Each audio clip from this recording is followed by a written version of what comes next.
నమస్తే, welcome to V3 news. నేడు నవయుగ కవి చక్రవర్తి గుర్రం జాషువా జయంతి. బొమ్మలు గీయటం, పాటలు పాడటం, జాషువా 36 గ్రంథాలు, మరెన్నో కవితా ఖండికలు. 1941లో వచ్చిన గబ్బిలం ఆయన రచనల్లో చాలా ప్రాముఖ్యతను తెచ్చిపెట్టింది. తక్కువ కులంలో జన్మించడం వలన అనేక అవమానాలు, చిత్కారాలను ఎదుర్కొన్నాడు. కేవలం కవిత్వాన్ని ఆయుధంగా చేసుకొని ఈ మూఢాచారాలపై తిరగబడ్డాడు. చిత్కారాలు ఎదురైన చోటే సత్కారాలు పొందాడు జాషువా. నేడు ఆయన జయంతి సందర్భంగా V3 న్యూస్ సగౌరవంగా ఆయనకు వందన స్మృతిని ఘటిస్తూ ప్రత్యేక కార్యక్రమం మీకోసం. 1895 సెప్టెంబర్ 28 గుంటూరు, ప్రస్తుతం పల్నాడు జిల్లా వినుకొండలో జన్మించారు గుర్రం జాషువా. జాషువా రచయితగా, కవిగా, సాహితీకారుడుగా పేరు పొందారు. అలాగే ఆ కాలపు నవయుగ కవి చక్రవర్తిగా బిరుదును పొందాడు. మూఢాచారాలతో నిండిన సమాజంలో అవమానాలు, చీత్కారాలు, ఉపాధ్యాయులు, తోటి పిల్లల నుండి ఎన్నో అవమానాలు ఎదుర్కొన్నాడు. బాల్యం అంతా తన స్వగ్రామంలో పచ్చని పొలాల మధ్య హాయిగానే సాగింది. ఇక చదువుకోవడానికి బడిలో చేరిన తర్వాతనే జాషువాకు కష్టాలు, అవమానాలు ఎదురయ్యాయి. జాషువా తనకెదురైన అవమానాలను, చిత్కారాలను ఎదుర్కొనడానికి అస్సలు వెనుకడగ వేయలేదు. తిరగబడేవాడు. అగ్రవర్ణాల పిల్లలు కులం పేరుతో హేళన చేస్తే తిరగబడి వాళ్ళని కొట్టేవాడు. ఏనాడు ఓటమిని పట్టించుకోనవసరం లేదని బలంగా నమ్మేవారు జాషువా. 1910లో మేరీని పెళ్లి చేసుకున్నాడు జాషువా. లూథరస్ చర్చి నడుపుతున్న ఉపాధ్యాయ శిక్షణాలయంలో ఉపాధ్యాయుడిగా 10 సంవత్సరాల పాటు పనిచేశాడు.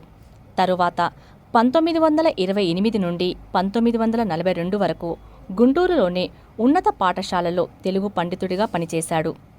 జీవనం కోసం ఎన్నో రకాల ఉద్యోగాలు చేసిన జాషువాకు 1964లో ఆంధ్రప్రదేశ్ శాసనమండలిలో సభ్యత్వం లభించింది. బాల్య స్నేహితుడు, తర్వాతి కాలంలో రచయిత అయిన దీపాల పిచ్చయ్య శాస్త్రి సహచర్యంతో ఆయనకు కవిత్వంపై ఆసక్తి కలిగింది. జూపూడి హనుమత్ శాస్త్రి వద్ద మేఘ సందేశం, రఘువంశం, కుమార సంభవం నేర్చుకున్నాడు. జాషువా 36 గ్రంథాలు, మరెన్నో కవితా ఖండికలు రాశాడు.